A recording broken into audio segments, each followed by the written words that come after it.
as a mother, we're just the pillar of love, of guidance. I'm walking them into the world to hold their hand and show them the experiences and connect them with people and show them diversity. And in understanding the world, come to understand myself better and in a deeper way that no yoga practice could ever do. No self-help, no sound journey, anything. Yes. It's like pulling myself out of comfort and taking myself out of routine and rhythm, which I still continue to do all the time as I world school them. It's like, it's really hard. And sometimes I'm like, why am I doing this? This is really triggering to me. It's very challenging, but it's also where I break open, and we continuously need to break open to shed and to grow.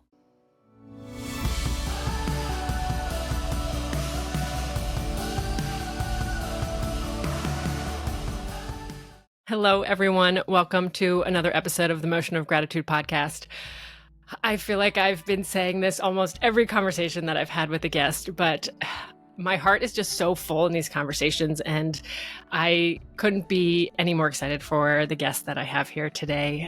It's one of those humans that you connect with, and you know that there's just something deeper there, a deeper connection. And it's just been, in the brief time that I've gotten to know this guest, it's just been an honor. And I'm so excited to share with you all the beautiful things that she is bringing to life, all the things that she's really been doing the last couple decades. And it's just been such a gift to get to know her. And I'm so excited to introduce you all to Ellen Bradley. Ellen, thank you so much for being here. Thank you, Shannon. And yeah, it's never by coincidence that people that kind of pour into our lives to inspire us along the way. And I know that, our sacred little spot in Costa Rica brings us together in such powerful ways that I think are far beyond just human connection between two people. Yes. Greater purpose. So thank you. Yes. So I know I've shared with you all in a couple episodes, we spent 5 months in Costa Rica this winter, and it truly is a sacred place in the world. My goodness. It's just, there's just something so special, just like you're saying, Ellen, about the people and the connections and the land. Like, it's just, there's something so unique and special there. And I'd love to share a little bit of background of how Ellen and I met, because, we were originally introduced through a mutual friend, and it was like, yeah, I'm coming to yoga. I'm going to come say hello. And, we originally met that way. But there was a beautiful event that was actually being hosted down in Costa Rica at one of the new hotels, and it was for kids. So there was this Saturday night event. It was yoga, movement, art, like a beautiful dinner. And Madeline, our oldest, got a chance to go. And, one of my friends down there told me about it. So I went to send a message to the WhatsApp phone number, and it ended up being Ellen who was hosting this beautiful event. And when she wrote me back, she referenced my area code, and it was one of those things, because where I grew up is actually where Ellen went to school. So it was one of those things where you're like, there's just that deeper connection, like that familiarity. And just, once I really started to get to know Ellen and look more into her story, it was just like, oh my gosh, this is a human who has such an incredible story. And I'm so excited to really get into it here on the podcast. And just to give you all a really basic overview of Ellen's background, she is an entrepreneur, she is a yogi, and considers herself a global citizen. She's a student, a teacher. But what I love in how you've written it in your bio is you've written, more important than any of those, I'm a mother. And it just, even when I say it out loud, I get chills, because that's what's resonated so beautifully with me about your story is you have this call, this purpose to support other people. And this motherhood journey is leading the way. And I think there's so many mothers that can resonate with really identifying in that beautiful motherhood role. And one of the things that I haven't yet shared is Ellen has spent, how many years now have you been on this journey of world schooling? Almost 8 years. 8 years. So Ellen has been world schooling her 3 beautiful daughters for 8 years. And so through this conversation, selfishly, that's where I want to start. Like there's, as somebody who's been on this journey and has explored traditional education, has explored traditional homeschool, and has really morphed into this space of world schooling and seeing the impact, I would love to dive into like, what was that driving factor for you to really go all in world school? And what has that looked like for you and your girls? It's always a great question. And it's one too, Shannon, that I reflect on a lot just personally.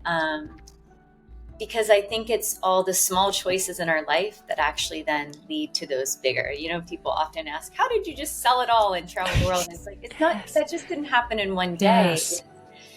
Choosing wildly different in small moments. And I would say, you know, I shared with a group recently that I think one of those most powerful moments came when I was studying in college at Villanova, and I chose to go abroad. I didn't go to Spain where a lot of people were going. I chose to go to Chile where no one else would be, so that I really put myself out of comfort zone and immersed in Spanish. And I remember that was probably one of the most powerfully, wildly different choices I made that created a lot of growth and gave me courage to do different. And then, you know, shifting forward, having children, and then our middle daughter, Kaya, is adopted from Ethiopia.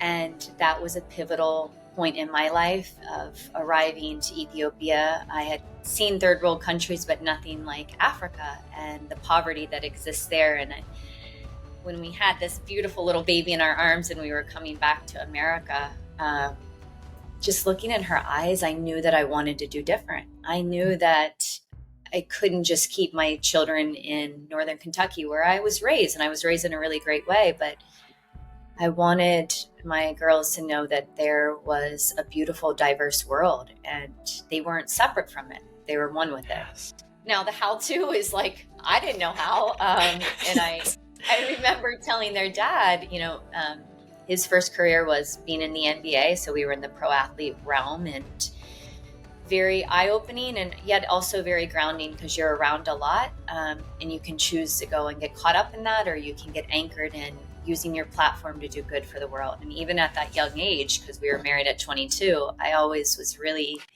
grounded in the fact that I wanted to use the platforms we were given to make an impact.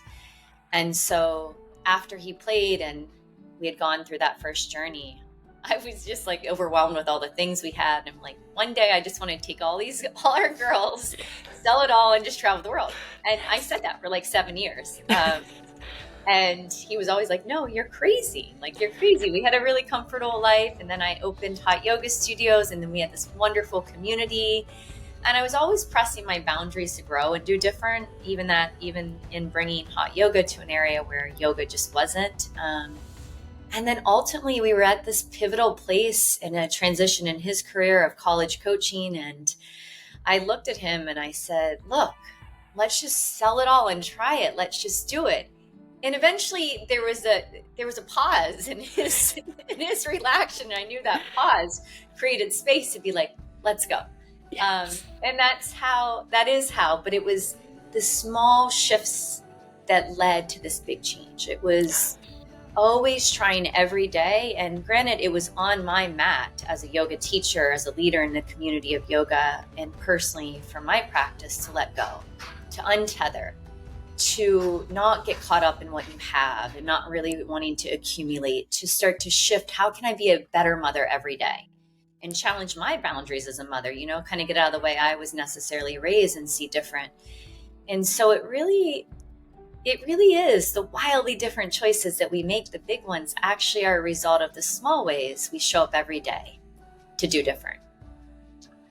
It resonates so deeply of all of it. And I think what sticks out for me and what's been interesting for myself as well is similar to you. I grew up and I went to traditional school. Like, that all was great. You know, like, there wasn't anything from my childhood that made me say, I want to do this differently. Yeah. It wasn't until I had my own children where I felt this nudge inside of myself that said, you can do it differently. Like, there's an opportunity to show up and do this differently. And there's, you know, I didn't really understand that mama bear instinct until you have your own kids, where you're like, I want this for them, and I want them to experience life. And I think a question that I've gotten from a lot of people, and I would love to hear your perspective on it, is obviously through that decision to take that risk, you have to really trust yourself in the process, and you have to learn to not only listen, but like take those risks when the world is like, what are you doing? You're crazy. Like, you have all this beautiful stuff. You have this beautiful life. Why are you taking this risk? And so my question is, like, how did you continue to hear that voice? Or was that something that you always had? I think we sometimes believe like, oh, I'm intuitive or I'm not, as if it's something that's solid or always the same. I would love to hear your perspective on that of, was that something that you feel you always had, or was it something that kind of grew as you continued to take those little steps like you talk about? I think it's a great question, because I think that our spirit's within us, and sometimes it gets covered over just by how we're conditioned or how we stay in these rhythms and routines and boxes. My mom would even say, like, I was born as a fiery, like, go-getter spirit. I know that in this lifetime, that's just who I am. Like, yes. I do have a courage in me. I don't let fear stop me. But I've also learned that the practice of yoga has really shifted my life. And, I owned hot yoga studios, which I will say, there is a magic in breathing and in sweating and in truly cleansing every day. And that's what I did for, 12 years, tens of thousands of hot yoga classes I've taught and practiced myself. And, there is a metaphor in that, in literally dripping away and exhaling away layers that hold us back from listening to our intuition. And so when I reflect on it, I'm like so deeply grateful for the leaders of Moto Yoga was what I brought to the United States.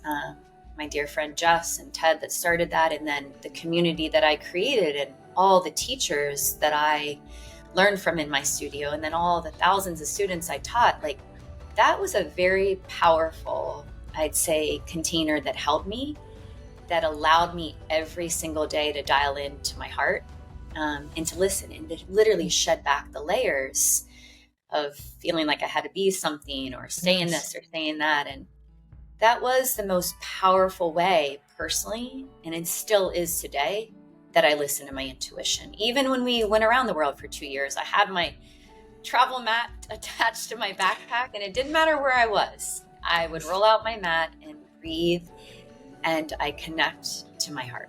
I connect to, that is our source of intuition. Like, my mind goes, believe me, my analytical mind goes, but we know that the analytical mind will never be the way that leads us to do these wildly different things. It just won't, because there was way too many reasons why we should have never sold everything and taken the girls around the world.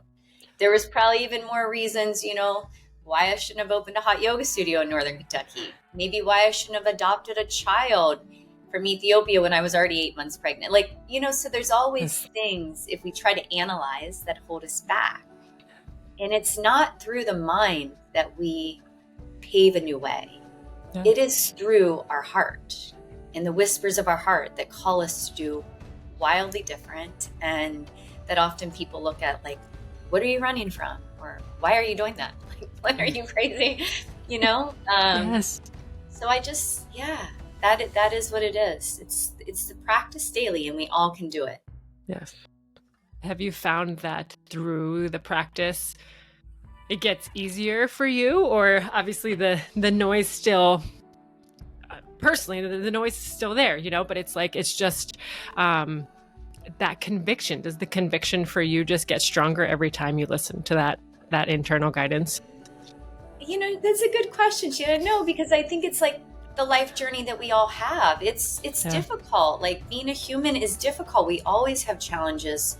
As my girls grow up and they're 3 teenagers, I have different challenges. We get busy in other things, and then we kind of get a fogging over. So I think I know my purpose. Like, I'm very clear on what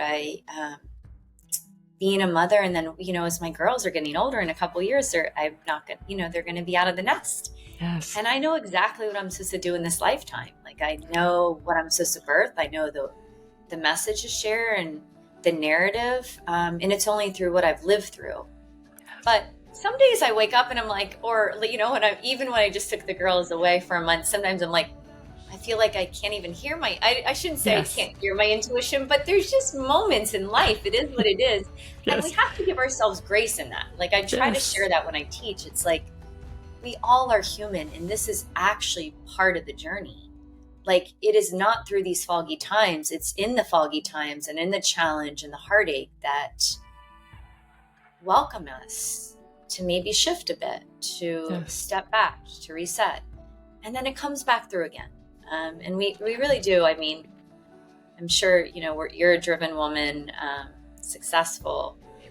I am as well. But sometimes we have to also step back and let go and give ourselves grace and be like, it's okay, because this is part of it too. So, yeah. I feel like I went from world schooling right to intuition, Sorry. but it was just, no, that's it. Because that's what I have found is that's what's holding so many people back. You know, it's like they already know that that's what is wanted, but it's the logic. It's the, well, what if my kids can't go to college? What if, you know, years down the road thinking about these things, and you know, but I watch this yearning for something different. So to witness somebody make the choices and say, I'm doing it, I'm going for it. Like, to me, that's when I met you, that's what I felt. It's like, these are the people that I want to be around, who are saying, yes, I'm making choices that feel aligned for me. It's not what the world tells me is the right choice. It's what feels like it makes sense for me and fills me up. And to hear somebody say, I know what my purpose is here, like, it's so refreshing. You know, it's an operation from a different place. It's a heart-centered, you know, even like you're saying, even when things get foggy or unclear, there's that, even if it's a little flicker of a light saying, okay, I still remember what that purpose is, to keep moving through the mush and the in-between of it all. And it's just so beautiful. And thank you for the vulnerability of really sharing that, because I think, you know, I truly believe there's a shift that feels like it's happening for parents who are seeing that, like, our kids are growing up in a different world. And, you know, the way that business is done is different. The way that schooling done can be different. So I think sometimes there's just wanting to connect with people who are doing it and who are on the path. And so even for me, this is like so refreshing. You hit the one word is trust. The one word is trust as mothers. It's like motherhood. What I realized too is, and I know it's difficult for working moms, but what's sometimes hard is there's a separation between our jobs and then being a mother. And how do we start to really weave this together in the tapestry of life? Because then there is no separation, and we trust that even the work we're doing is also enhancing us being a mother, or that somehow we can weave our children into the work that we're doing. Yes. And too often there's so much fear and worry that I think too is programmed from society of why people don't. I mean, most of the people I talk to and most of the women that connected, or even fathers, are like, I know this is right, I want to do this, but the how? And it's like, I can give you the how, but ultimately why a lot of people still don't step forward is because they're fearful. Yes. They're worried. And let me tell you, I have been through, and I still am, there's plenty of fear and worry that has poured through me the last 8 years. But I do have a fear spirit, and I'm just like, I stay very focused, and I'm like, but this is where my heart light is guiding me. And if I get into my mind, I'm going to be like, whoa, what am I doing? Because it goes contrary to what society tells us, contrary to how I was raised. But the reality is, as you said, we are in a brand new world. And as adults, we're paving our way in the ways that we live. And we see this in Costa Rica, right? But yet we're not paving the way in education and rethinking what it is that our children need in this new world. Yes. And what it is that they need is they need the sensorial experience of living. They need human connection. They need the wisdom of elders and indigenous people. They need emotional intelligence, of resilience and empathy and flexibility in life. And I'm really grateful for how I was raised, and it's given me my value system and my foundation. But what's really woven into me, into the tapestry of who I am, is the wisdom of narrative of people we've met around the world. Yes. Every single person. And this is truly the heart of what I want my children. A lot of people say to me, because they were little, Shannon, they were only 8, 9, and 10 and I look at that sometimes, I'm like, yeah, she was only 8 and I had her walking like 50 kilometers through a Laos jungle. And she was fine. Like she complained, and then the leeches would get on her and there'd be cries, but then they were like, fine, they did it. And, people say, well, they remember it. And it doesn't even matter to me if they remember all the memories I remember, because I know that every thread, every experience, every person they've met, every smell, they're all threads that are woven into the tapestry of their spirit and their person. And this is a tapestry that will hold them in life. And so it doesn't matter if they remember all these beautiful memories. And I'm like, do you remember that? Because I know it's a part of them. And I know that this is the education. There's not just been one teacher. Every person's a teacher. And if we could start to see life like that, I know it brings me tears. It's like, there will be a shift. This is a shift that humanity needs. And we need to value human connection. And we need to value and see nature and the world as our greatest classroom. And we need to not be afraid to walk into paths that are not paved. I mean, because I feel like I've kind of been doing this for 8 years. And I even recently had a conversation not long ago with my brother. And he's an amazing man that is doing his own work in his career. But he's like, sometimes I'm just scared for you, Ellen. Sometimes I see you like walking through this rainforest or this dark jungle with a cliff on the side. I'm afraid you're going to step off. And I'm like, don't worry. I know it's there. And don't be worried. I know exactly where I'm going. It's not paved. I know. And we all have to trust. It's not like I'm anybody different from you or anybody else. We just have to trust and listen to our intuition. If we can teach our children to do the same, the world will shift and it'll be a beautiful, beautiful future. Yes, I think so deeply about that. And I think that's really what, for me personally, has really been my thought process in education with the kids too. And, we've had them in traditional school and, when, exactly like you said, it's when we've met humans in different parts of the world, in whether it's when we're in the US or in Costa Rica, it's like those are the moments that you can see that connection for my kids. I can see them come alive. I can see their spirits come alive. And it's like, if we don't think they're learning in those moments, like those are the moments. They're not only hearing it, they're feeling it, they're experiencing it, and like the depth. And Grayson's 4, we got 4, 6, and 8. So I feel you. Everybody's like, they're not going to remember this. It's like, but they feel it. And the things that they already remember, like that Madeline remembers when she's 3 or 4, it's like, you're right. It's so woven in them. And I think once you see that and you see how kids can learn that way and how much they absorb, it's really then difficult to put them back into that traditional space and be like, okay, no, just fit in that space, So I think that's been such a journey. And the way that you described being in the jungle and knowing that the cliff is there, it's so real, it's so this visual of ultimately, like you're saying, it's coming back to that trust of like, yeah, there's going to be scary things. And I trust myself to keep walking.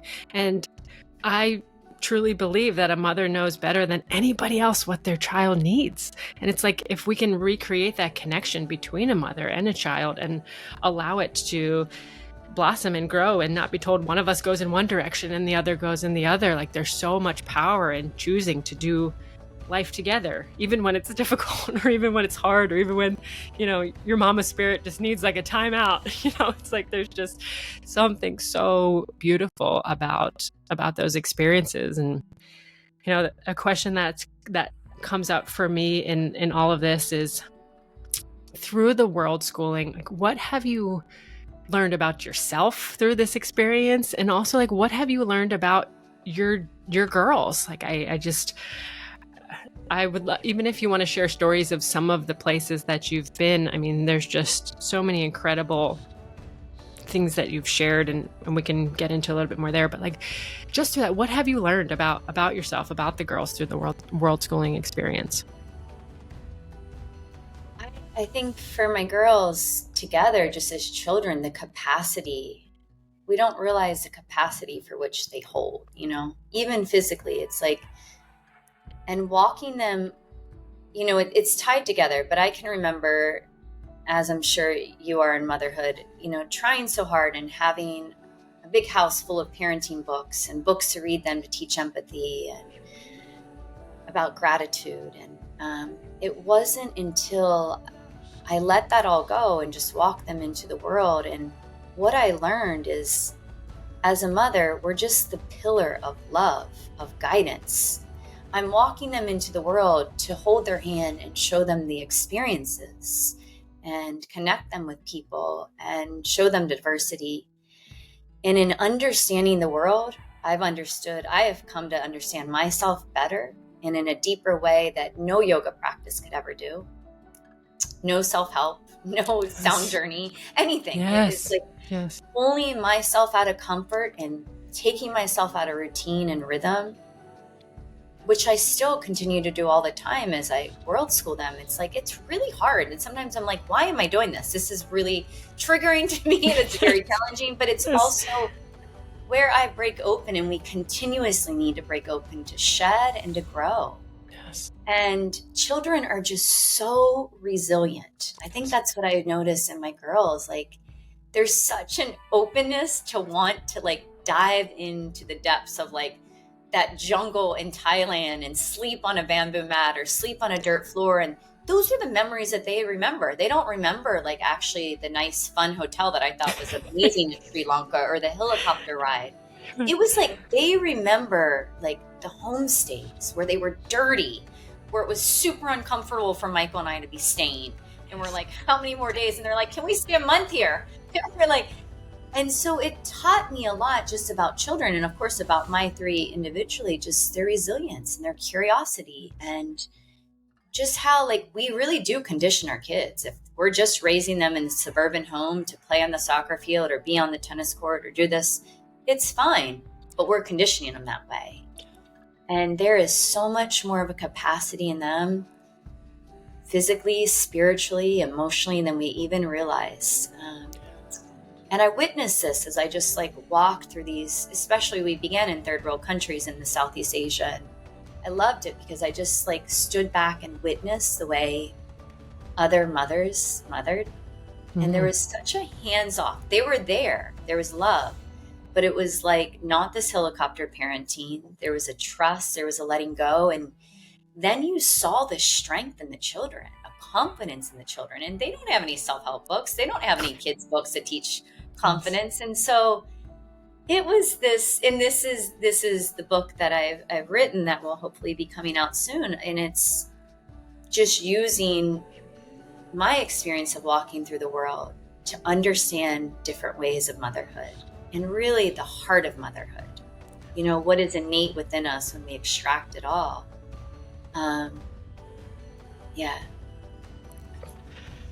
So was there a way in which you figured out where you wanted to go? So what is it, 30 countries that you've been to with your girls? 30, yeah. Wow. So like, how did you even begin that process? Was that all intuitive too, or? And I know that sounds so crazy, like, it truly was intuitive. I love it. Literally, I mean, it was like just within months. I had not even, when I said I wanted to travel the world, I didn't even know where I wanted to go those years. I just wanted to travel the world. I just had this dream of giving the girls a backpack and we all just kind of walk the world. Yes. Very much. I mean, we were in Kentucky, the Midwest. Like, we had never snorkeled. We had just only really gone to Florida. Maybe, but it's not like we had taken the girls a lot of remote places or extreme places. And when I said that to Michael and he agreed, and we were like, okay, we had just redone, I had just bought my parents' house and we had redone it. And, my mom's like, you better, think twice and get your head on straight, Ellen. You just bought this house. It's not going to sell. Like, and Michael's like, who knows how long it's going to take to sell this house? Because we really redid it a lot. And I tell you, and it's no joke, like, within a month, it was like spirit knew we needed to go within a month. And not only this, the buyer came through a woman that was our Reiki. She had done energy work on our family for 12 years. It was her client, and she had come to our house, and she was like, "You're selling your house?" I was like, "Nobody knows." She's like, "I know who's going to buy it." The house sold. Within that month, we had a whole house sale. And within 2 months, we had a one-way ticket to Fiji. And we literally, Michael and I took a date night, like when our house is sold, we went to the bookstore, like Barnes and Nobles, and I looked at the Lonely Planets. I had never really looked, and it was like Southeast Asia on a shoestring budget or something. I don't know. It was like this Bible. And we just bought that, and I'm like, let's go to Southeast Asia. It seemed so wildly different. I had never been there, didn't know anything about it, never studied it. Wow. I just knew I wanted to take the girls to, third world countries where we would be outside, where we would be drastically out of our comfort zone, taking in new religions, new cultures, new foods.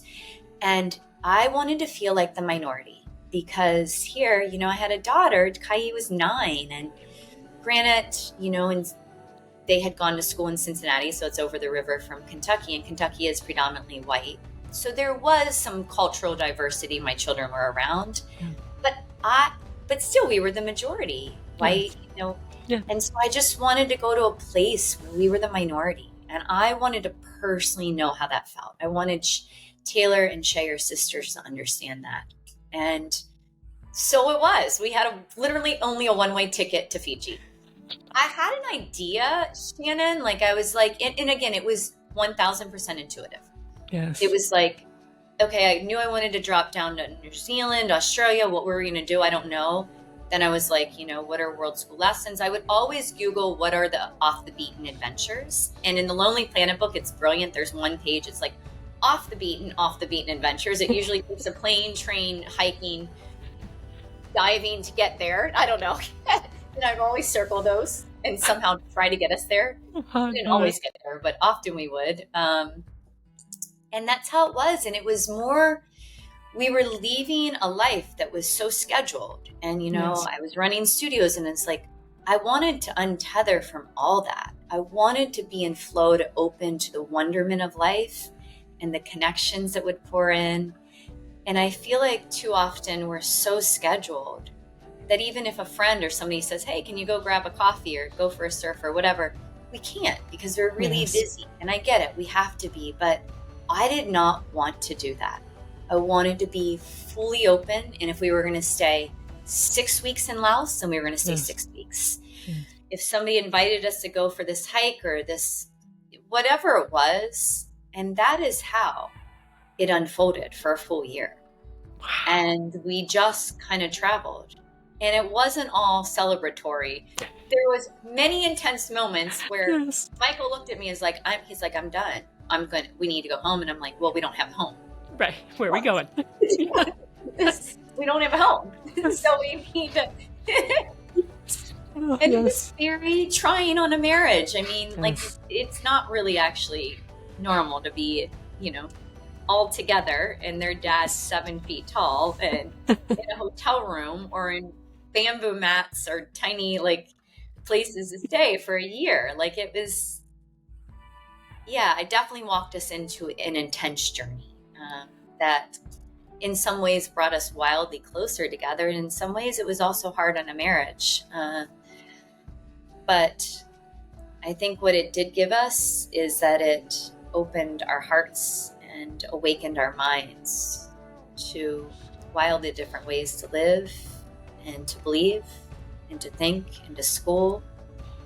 And we can never go back on that, you're changed forever. And it's given my girls this beautiful perspective. I mean, Taylor just applied to colleges and to read her essays about religion and just the diversity of the world. I was like, it made me cry. I'm like, I don't want to say it worked, but it's like she received everything that I really believed I wanted to give them. And it wasn't me, it was the world, and it was just the beautiful fabric of humanity.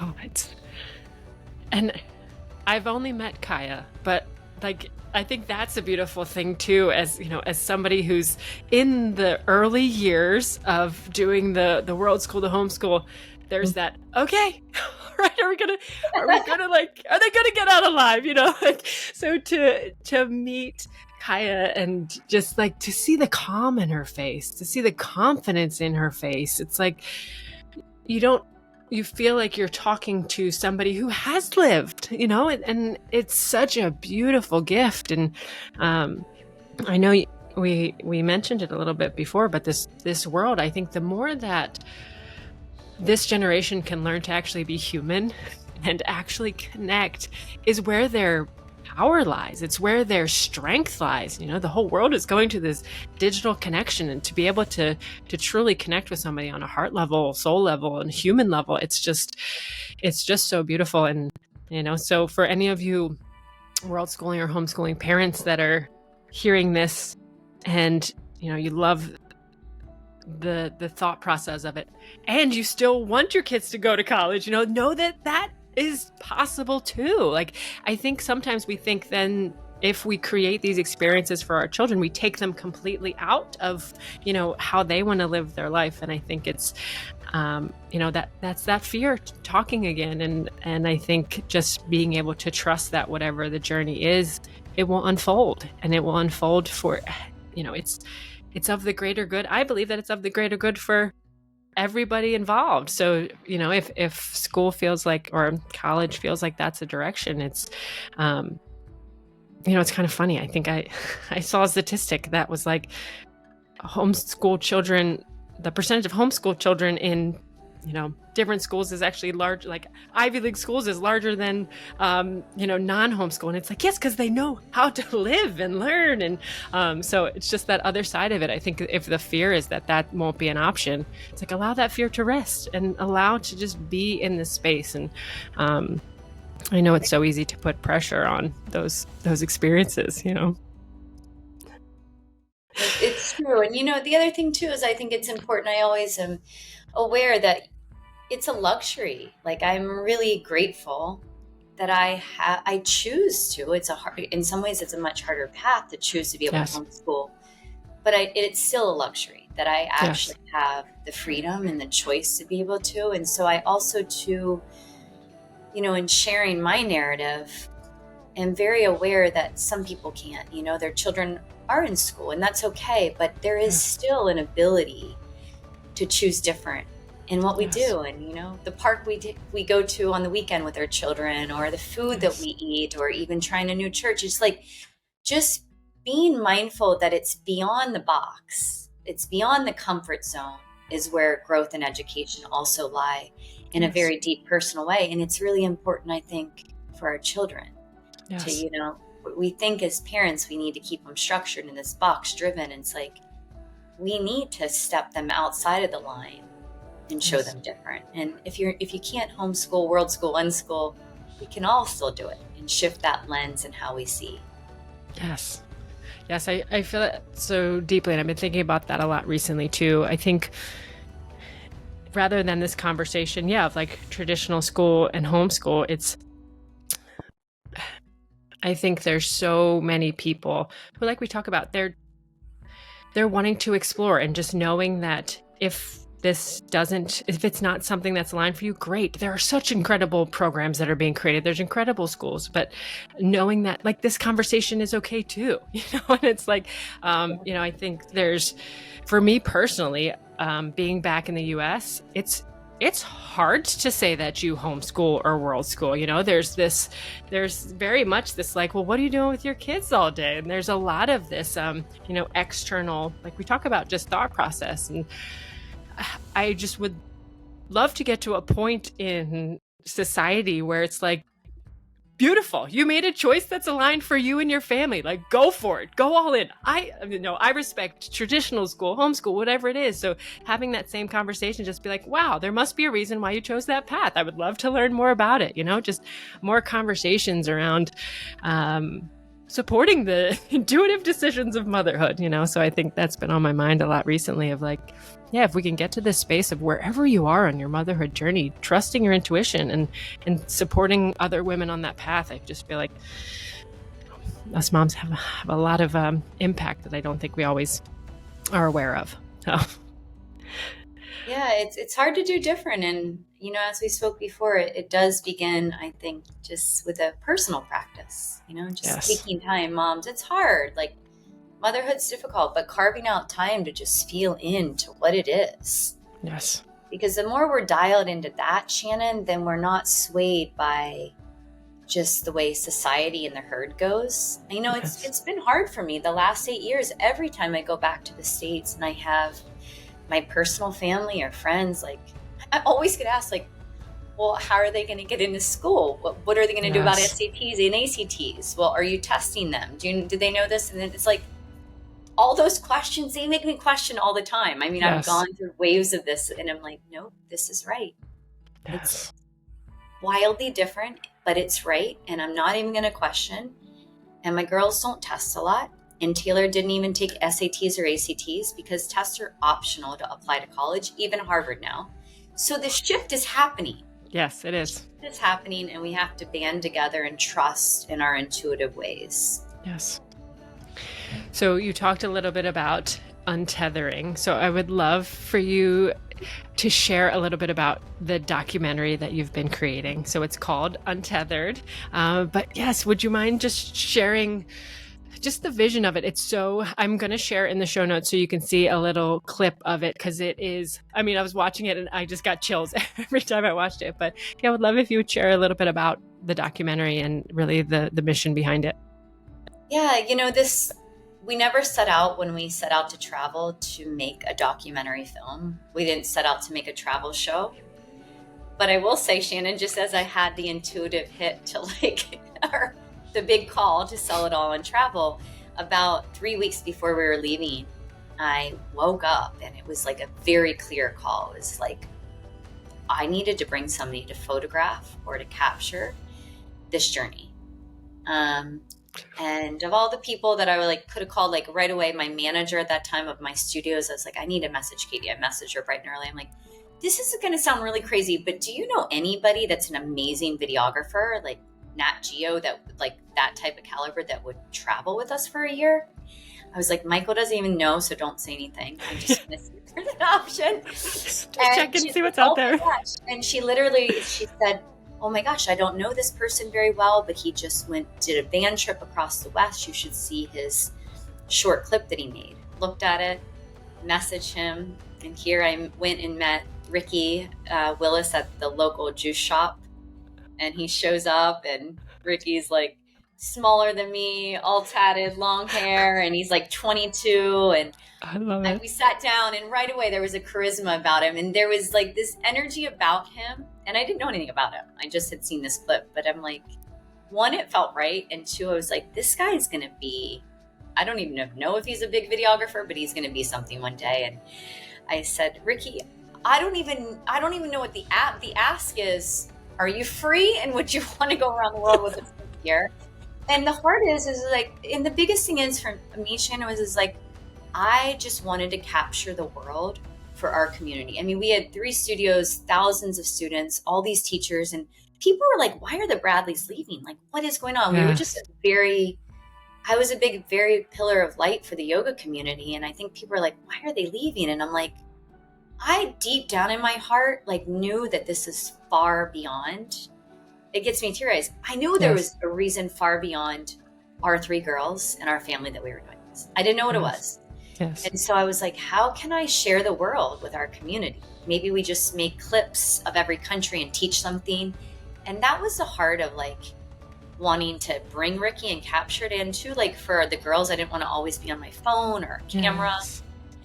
And when I brought it up to Michael, he's like, no way, we're not going. I'm not bringing anybody. This isn't a reality show. And off for a week. And I'm like, look, Michael, there's a reason we're doing this. It's far beyond us. And he kind of just looked at me he trusted me, but he was also like, what are you talking about? And I'm like, this is a really big life move, and there's something far beyond this.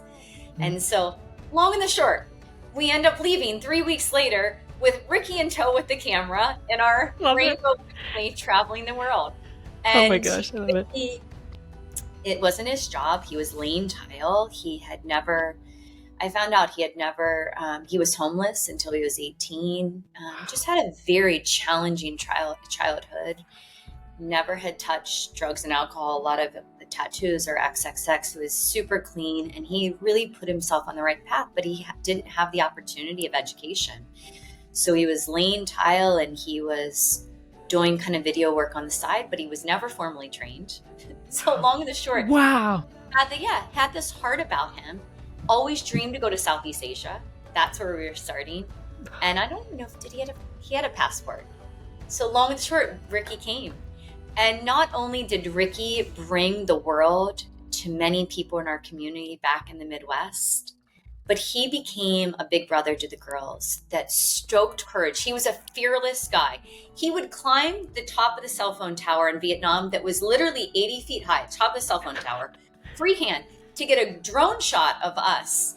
He would cool. He would somehow get up through the emergency exits at the top of the sky rises in Australia, like 100-story buildings, hang off, sitting on, and capture these videos and photos. Gosh. So he was this fearless guy that really, honestly, cultivated courage in the girls. Like, there was many things, and it wasn't like they were reckless, but they just did things. And there was a courage and strength and just spirit that came out of them because Ricky traveled with us through the world. That's so cool. It was so beautiful, and it was so meant to be. And so fast forward in the 2 years, we had hundreds of hours of footage captured of the world and tens of thousands of photographs because he came with us. Wow. And we didn't know what that was going to bring. But when we landed in Osara, we met somebody that kind of sparked inspiration to be like, you guys should create a show. Like, you should do World School and bring the world to people. And that's what we were pitching to a lot of networks. Apple was really interested. And then when we were heading to have our second or third meeting with Apple for the show, COVID happened. And, everything stopped. And then we stayed in Costa Rica. And long and the short, our family shifted, and that kind of got put on hold. And when I've come through it all, I never lost sight of something to share with the world, and this untethering, because it wasn't what has evolved for us. It was an untethering of a life we had in Kentucky, and the untethering to what we thought was school. But then it was in a deeper way for me personally, an untethering to what I thought family was, because now I'm alone with the girls and our family shifted, and it was just that power to untether and let life live through you and not hold on to fear and to hurt and to grief, but to anchor into gratitude for what is, and to let what's supposed to pass through you and live a life untethered, because that is the freedom, and anchor time and time again to gratitude for where you are. And that's the heart of it. It's bringing the world to people, but through the lens of the girls walking the world, through the lens of a family shifting and going through trials and grief, and just connecting to the heart of being able to live free and untethered and grateful. Oh, it's beautiful. And obviously we connected about this too, of really the impact of gratitude during really intense times in life. And, for me, prior to that, I didn't understand what gratitude was. And I most certainly didn't see it as something that I could cultivate and create. It was more this external thing that every once in a while you got a little feeling of. But I would love, because you had shared in some of our messages that gratitude really got you through some heart, really intense, dark times. And can you share more of what that even means? I think sometimes, I think the idea of gratitude feels so untouchable to people, or it feels like it's not necessarily something that can be used to support us. Can you kind of share, like, how did you ground yourself in gratitude, or like how can you really contribute gratitude to something that got you through those times? Well, I mean, I have to say, and I have to give like honor to people that I experienced when going to Bali shifted, and I think really planted the seed of what living gratefully means, because their entire culture, every single day, is about offerings of gratitude. I mean, it's such a poor country, and people suffer there, and women especially. It's just, there's a lot of suffering. Like, it's an impoverished, Yes. but it's yet an ever alive and vibrant culture, and people that are have the brightest, most genuine smiles, and take time many times a day. I mean, that is Balinese Hinduism, to give offerings of gratitude to the land, to the waters, the sky, and it's like, if you just live in constant gratitude, you don't stay in a dark place of like suffering. Like, you're not in that place of just rehashing what's bad in life, and like how you got hurt and the grief. And there's such power in that, because people that don't have a lot, they just move forward. They don't stay in the depths of like, you're always just tilling it up. Like, and I don't mean that you're not always healing, because I think that life, we're always will be healing. There'll always be. But to stay in that dark, and instead we can choose to shift the lens and look through gratitude. And I don't say that in a dismissal way of just always being high vibe, but we have the choice, positive or negative, to look through a lens that like is foggy and you're resentful and you're hurt, or to look through a lens of gratitude. And I briefly touched on this, but I've gone through like hurt in a marriage, and losing a family that I thought, like, family's important, that a mom and a dad stay together and have your children. And that's just my value system.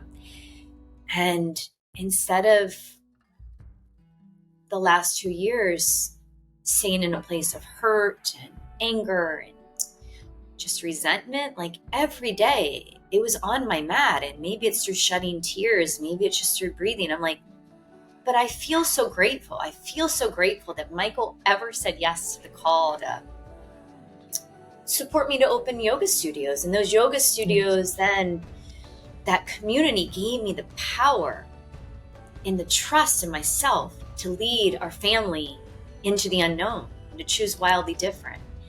And Michael said yes to that. And he was there as a father figure, and carried lots of bags, and was a source of logic when sometimes I'm all over the place. And then we landed in Costa Rica, and he said yes, to buying this home, and we were in Nosara. And then so life happens, and hurt happens, and a lot of people go through that, and grief happens, and there's loss. And I could stay in that place of all the negative, but there's so much positive. And we always have the choice. It doesn't matter what happens in life. Like, you can choose gratitude. There's always a reason to be grateful. And maybe it's just that you are alive in your body. And I say that to the girls, and that's why it's been a part of our practice. Every day in homeschool, like, it's like circle time. I call it circle time or gratitude time, but we ground into gratitude, and they have their journals. And my oldest, Taylor, said to me, I created a program for girls called the Ohana Girls Project, and it was using the mastery of about 20 women to provide the holistic tools to navigate girls' changing bodies, emotions, and world around them. And it's a program, one day it will come to the world. And it's really, and a big part of this is the practice of gratitude, of journaling, and like knowing that no matter what is going on, you can anchor into that, and it's within us. And Taylor recently said to me, Mom, all those things that I learned in the Ohana Girls Project through these incredible women, she's like, I didn't like to journal. Like, I didn't want to do this. I know you made us do it every day. And she's like, it has saved me. Anytime she gets upset, she goes and she writes books, and she's like, it's been the most powerful thing. And sometimes I'd roll my eyes that you're always telling us to be grateful, but it really holds power. And we can't dismiss that, because at every point in our life, we can choose. And gratitude is a practice that shifts your life. It shifts your lens at any moment.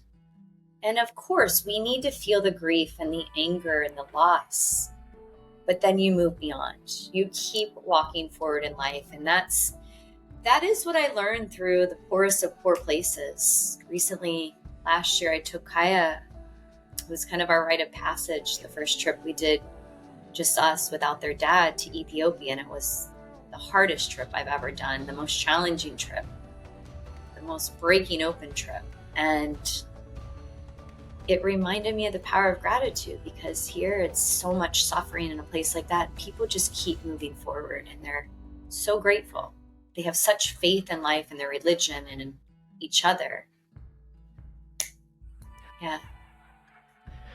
What a beautiful gift for your girls to witness their mother not just say it, but to practice it and to feel it and to model it and to teach them that skill at that age. Like I didn't understand the power of it till 6 years ago, and that, like, I think back to, like, if I had known these things younger, think of the impact that you can have. And especially in this world that we keep talking about, this generation and a lot of the intensity of life. And if they can find these tools that they can tap into on their own, like, oh my goodness, it is so powerful. And it's such an opportunity for them to continue to hear that voice and continue to hear that guidance. And it just resonates so deeply. And thank you. Thank you for all the vulnerability and for sharing your story. And I actually saw that Gratitude in Bali is the first chapter of the book that you've written. So I would love if you can share a little bit about the book as well, because I was reading through it and I cannot wait for that to hit shelves, because it truly is, you are paving the way, it's as much as, we talk about the jungle, you're paving the way for me, you're paving the way for so many mothers who I think we all need a little light, a little external light as we follow our own. And I'm so grateful for all of this to come. But I would love if you could share a little bit about the future of the book. Thank you. And I say too, I appreciate those words, but that's the power too of being vulnerable to share. It's like, it's the narrative of all of us. I'm only am where I am because of the story and narrative shared by other amazing women and men that have inspired me. And that's the heart of why I want to share. And that's the heart of, a wildly different normal. It's like, I've walked the world with the girls now for 8 years and received so much wisdom by just witnessing the struggles of other women, the beliefs and the religions, the way of living, their cultures that are so wildly different than what I know. And in just like watching them, the thought comes to my mind. We were in the Omo Valley last year of Ethiopia, and we were with the Dinesh tribe down near the border of Kenya. And it was an area where many are like, don't go. Like, it's really dangerous. You shouldn't be taking the girls there. And I did my research and I listened to a couple people and I trusted, and I took the girls there and studied with many different tribes. But the Dinesh tribe, it's where the women, they're nomads, and the women build the homes together, and they're just made out of tarps and trash essentially. And we went in we were served coffee by the one, and we tuck into the little tent, and it's all dirt floor where they live. And I sat next to this mom and I looked into her eyes, and she was sharing her story, and I just was crying, and the girls are looking at me. They're like, Mom, stop crying. You're always crying. And I'm like, because I feel so connected as just mothers, but yet we have been given wildly different lives, wildly different opportunities, wildly different platforms. Yes. And this book is to be of service, to just share the wisdom of other women of the world. I know I'm crying. I'm like, no, it's beautiful. Yes, it's beautiful. I get emotional because I feel grateful to have the life I have. Yes. And I don't want it to be just for me. Like, I want to share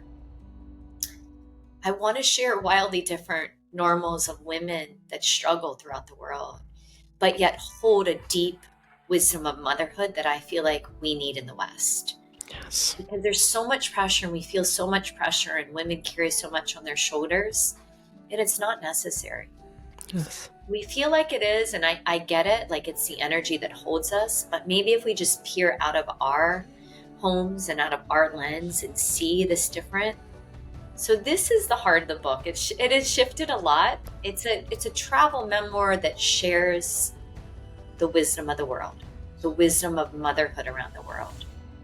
And it's been golden threads that have allowed me to grow and to shed and to just be different as a mom every day. I just am on a personal quest to just keep growing and shedding and like learning through the most untouched remote places where women are, and men, but especially motherhood. And so this is the book. And I just hope it's a beautiful manual of inspiration and of love and of trust for life. And to the reminder that you're doing so well. Like as moms, like all is well. Like you're held in life, and just trust in your heart. You know, life is so short. You're not gonna, if you trust in your heart and lead with your heart and vulnerability with your kids, we all make mistakes. I'm not perfect. Like we all make mistakes. Yes. So yeah, this is what it is. I can't wait to read it. I just reading through the beautiful pieces of it. It just, that thread that you talk about so beautifully, it's so real. And there's something just so special when you can feel it. Like you're not, it doesn't feel like you're just reading words on a page. You're feeling that connection. And I don't know, I can only speak for myself, but there is this longing in motherhood to feel that connection, the real authentic connection with other mothers, and to do this mothering thing together. You know, I don't think we were ever meant to go on these journeys by ourselves. And I think that's sometimes why it feels so complicated, because we are meant to do this together from a place of collaboration, not competition. So in just reading these beautiful pieces, it's furthering that conviction and belief, similar to you, of yes, this is what we're here to explore and to really push those edges and connect on such a deeper level. And I'm beyond grateful for the connection to you. I'm beyond grateful for the conversation, and truly for what's to come. I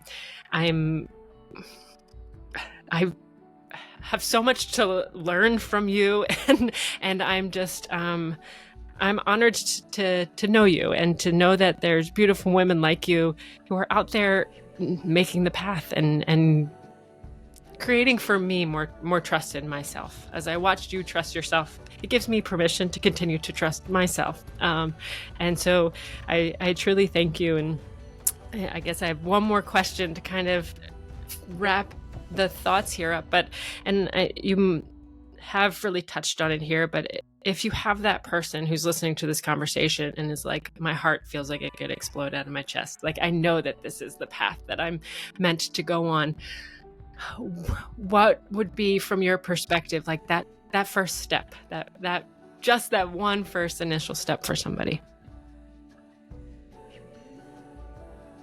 It's to let go. It's to untether. Life is about letting go every moment, every exhalation. Yes. It truly is. Yes. Let go, and the door opens, and the freedom opens. And I did not realize the extent of that until I let go of something I deeply loved. I deeply loved my yoga community and teaching and leading. It was a great loss, but in the letting go and fully stepping into being with the girls to walk them into the world, this whole other world opened. Yes. And sometimes we don't realize we have to let go to create the space for new to come in. Yes. Oh. Ellen, thank you so much. My heart is so full. I feel like I could go like rule the world now. all these things. It's thank you for the conversation. Thank you for everything that you're doing and creating, and I'm so excited for you all to now know Ellen. I will share all of her information so you can follow along on her journey. You can learn more about Untethered and about the book as all those things unfold. But thank you so much for this conversation. It is such a joy. Thank you. Sending you a big hug. Thank you. I miss you already. I miss the beautiful sunshine, but I know our paths will cross again as we venture back down there. And for anybody that's listening, this is your reminder that there is more to life than going through the motions. If you find yourself just in that place, just keep listening, keep trusting. And I hope that you found some beautiful nuggets and pieces of guidance or inspiration through this conversation that you can take with you into your life. And if you have any questions, please don't hesitate to reach out, and I will share all of Ellen's information so you can find her there as well. But I hope you all have a beautiful rest of your day. Ellen, thank you so much. And I look forward to talking to you all again soon.